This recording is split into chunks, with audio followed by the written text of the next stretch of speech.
You're listening to By Accident, Choice, or Grace. I'm Sebastian White, founder of the Evolve Network. This is a space for thoughtful conversation, quiet disruption, and the kind of reflection that transforms. Together, we'll explore how the invisible shapes us, how we learn, grow, and heal, sometimes by accident, sometimes by choice, and sometimes by grace. Hi, everybody. My name is Sebastian White. I am the founder and executive director of a nonprofit called the Evolve Network.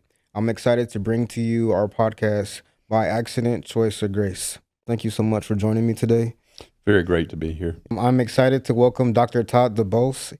He is a mentor, a former professor, and truthfully, most importantly, a friend. I'm so excited to have him here to talk through the Evolve Network Way, which he has co-authored with me, and we're excited to make public. The purpose of this is really getting to the foundation of what the Evolve Network is, philosophically, conceptually, and more importantly, how we are choosing to care and be with the students that we work with. So you provided a language for me in grad school in terms of the existential phenomenological perspective in terms of care and how we think through being with people from a therapeutic standpoint. And I think, honestly, we should spread that across how we just are with people. Can you talk to me and give me just some feedback about your thoughts about this philosophy, how you live it, and how you think it functions? Sure. I think one thing we all share is we're in existence together, and we face limits, we face possibilities together.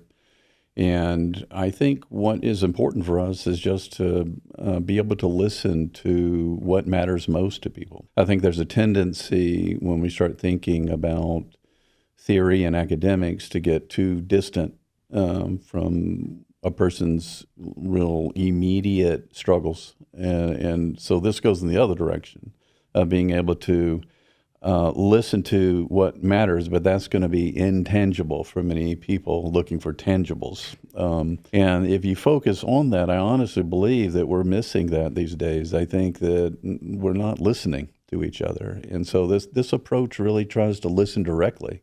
That makes so much sense to me. Can you talk more about like the intangibles? I feel like that's a very complex topic for folks to kind of soak in what we mean by intangibles. Yeah, I think our direction of wanting to know what is real and what is true in Western societies has tended to be reduced to what we can grab hold of or see or count. But at the same time, there are other things we can't count or hold on to or see, like a grandmother's love when making biscuits. Yes, 100%. We can look at the flour, we can get into the flour, we can sort of form the dough, but there's another ingredient in that, and that's the love that you can't count. That's like, our empathic care for a lot of the kids that we try to care for. Empathy is not 2 head nods and 3 uh-huhs. It's a presence, and you're not going to be able to count that. So people are going to ask, where does food come into place? Where does the farm-to-table aspect come into place? From your experiences, can you talk to me a little bit more about how we're like engaging these food-based analogies, but also like lived experiences through the food itself? Mm-hmm. Yeah, I think that I grew up in the South where food was everything. It bonded families, it bonded friends, it bonded communities, and I find that when we're working with kids who may have had a piece of toast and a half a bowl of oatmeal for every couple of days, there's something not just physically missing, there's something intangibly missing. 100%. And I think what's off is a sense of nurturance. And so when we think about something concrete, this nurturing, I go back to food. And I think and once again, not just in the food as such, but what it symbolizes, what it does to bring us together. Like I've seen you do countless of times, being able to take several ingredients and be creatively as a team of kids come up with several different ways of cooking that. And we're looking at the meal itself, we're looking at the dirt in which it grew, the harvesting of it, the serving of it. We just did an activity.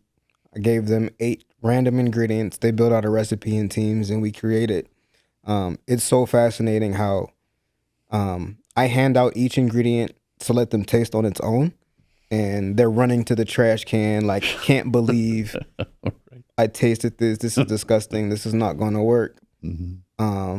They cleaned their plates when they made a concept that they created. It's often the case to where there is what they're looking into is something they don't know yet. Yes. That's the piece. What kind of ingredient is that, or what's that going to taste like when it's done, or stepping into the unknowing with hopefully some wonderful nurturing surprises on the other end, rather than perpetual disappointment. Always, I think the Evolved Network way is also catching the inconspicuous. Yes. And that whole piece of they're not knowing something therapeutic's happening because we're not saying, now you're in therapy. It's exactly the opposite. And hopefully it's the bonding that offers another way in the world to be and to have hope. Oftentimes when we categorize the world in particular ways, like an ingredient, we say we don't want to use it because we didn't like it, not understanding the other ways and value that it holds. And so I think there are all these hidden lessons from that type of an experience when we talk about the inconspicuous. That idea of, your one experience in life that can be horrible, and it is bitter, and we run to the trash can to get rid of it. Yes. At the same time, there's something about something redemptive that can happen. There it is. If we can take that ingredient, find other things with it, work together, and maybe there's something in that can offer something that they gobble up. I had that same analogy in my head when I was thinking through what happened. Is we have these maybe one-off or multiple experiences of something negative. How can we use that in a narrative into our story? And how to handle. Sometimes we burn what we are cooking, so we start over. Yes. And we'll get through it. And all of this is going on while they're cooking and eating and being nurtured and nurturing each other. And that's the hope, I think, of what we're trying to do. 100%. I think that gets highlighted beautifully through the process is a lot of kids come with presumptions and assumptions and biases like we all do to what their expectation of something is going to be and how you pull the rug out from under them when they experience the beauty of what something they... I think that should be the therapeutic moment when you're free and you have to choose and make a decision because what you thought your experience wasn't going to be wasn't. And so what does that mean? It's not a training model. It's not an indoctrination model. It's not imposing on the kid something. It's not doing that. It's a kind of the other direction. It's more of a clearing. And so it's more open. It's an opening. And to do that, though, we have to provide that clearing, which means checking our biases and sort of allowing something to show itself to surprise us in a way that is, we come out at the other end of it asking us, where did that come from? How would you think it's best to communicate what the Evolved Network way is for educators and people that are working with kids to offer an alternative perspective about how we are with, how we care, how we show up within these spaces, understanding what we bring to said relationship? I think today education and care has a tendency to be very much engineering focused, algorithmic, if this, then that. And the problem with that is, once again, that's not wired to see the intangibles. And we're not going to be able to understand that kind of truth, which is an unfolding, unless we clear space for that to show itself. And how do you see the Evolved Network way and our modules? How do those dialogues that come in through the process with our teachers, educators, coaches, so forth and so on, how do we help them negotiate those types of things that they're carrying, their own experiences, what might be expected of them from their school districts? A lot of the teachers and the way our way of educating is very much testing to outcomes and looking for results in order to maintain funding. So they're sort of they're enculturated to think that way, I think, in education. But when they come to work with us, and we're talking about letting go rather than holding on, it's very difficult. And in doing that, they do have meaningful concerns. If they're trying to engineer a class, I think it's out of concern. Yes, love it. A critique that I found myself in was I would tell them, well, I'm not trying to make you a therapist. Like, I just want to make that clear. What would you say to something like that? That somebody says that yes, to us? Yes, or to us as trying to, like I said, offer a perspective. I'm just saying what we're trying to do is offer a way of being a human being. Yes.